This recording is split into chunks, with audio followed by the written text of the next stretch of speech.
The question is definitely there in a lot of people's mind, why a moment like this, how this came about. In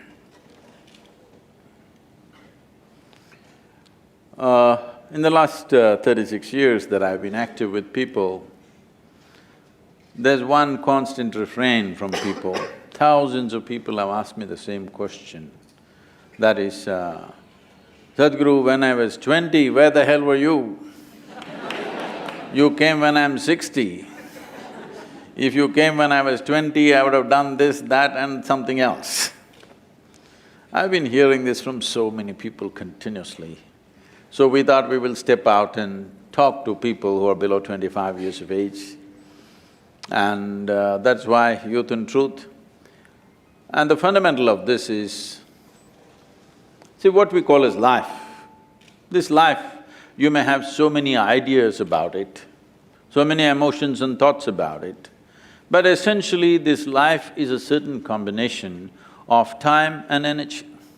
We have a certain amount of time and a certain amount of energy. Time is rolling away for all of us.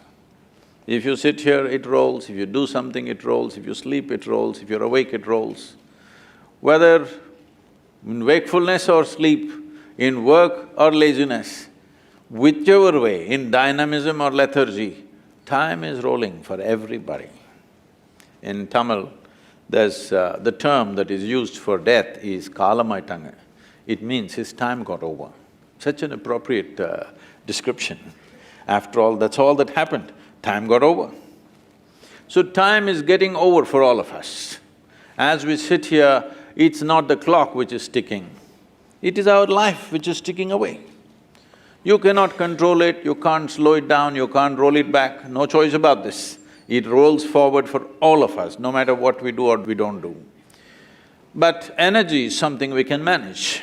When we talk about energy, this segment of life that we refer to as youth, when you're in this segment of life, your energy is at its highest exuberance. Most youth do not understand this. They think they're going to be like this for always. You just have to pay attention to the old people, they were not born like this. They were also youth. Slowly, volume gets little down, not me. Otherwise, slowly the intensity of energy volume gets lower and lower. If you just observe how they sit and stand and walk, you must know you're going to get there very fast, actually. So, when your energies are at their peak, if you brought little more clarity and balance into your system, well, this energy could work for you in a miraculous way. This exuberant energy can do wonders in human life, or it can cause disasters in human life. The same enthusiasm and energy has taken people's lives. I'm saying this because I grew up in 60s and 70s. By the time they were 35, at least 12 for sure, other two I think they also went by that way. 12 to 14 people that I knew and who were dear to me, they all died before their 35 years of age. Simply somebody overdosed, somebody drank themselves to death, somebody killed themselves on the motorcycles, somebody fell off the rocks, all kinds of things. It is the same exuberant energy which got them into these things.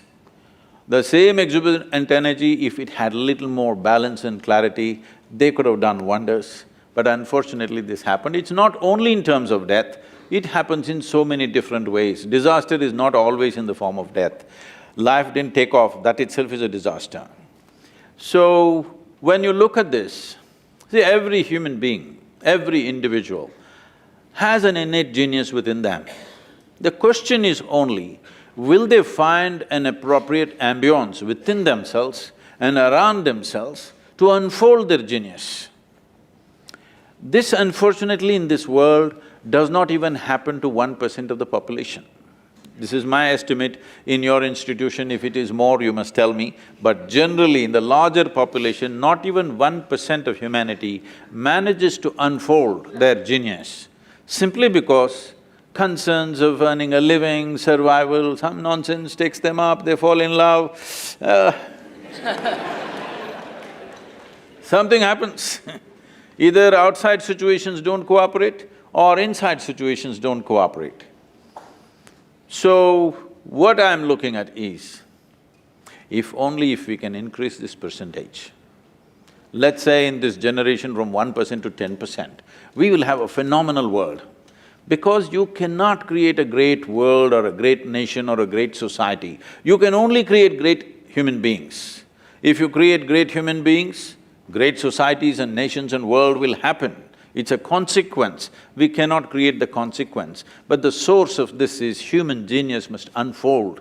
Only then you will find human beings functioning at a level well beyond what we normally consider as normal.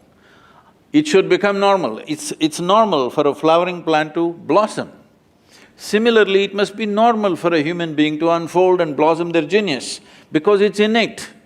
It is only looking for an atmosphere where it is possible to do that. Can we create that in the society? Maybe it's a long way off. But can we at least create it within ourselves? That, if you're willing, is possible now in this generation. That's why I'm here with you. Let's see what we can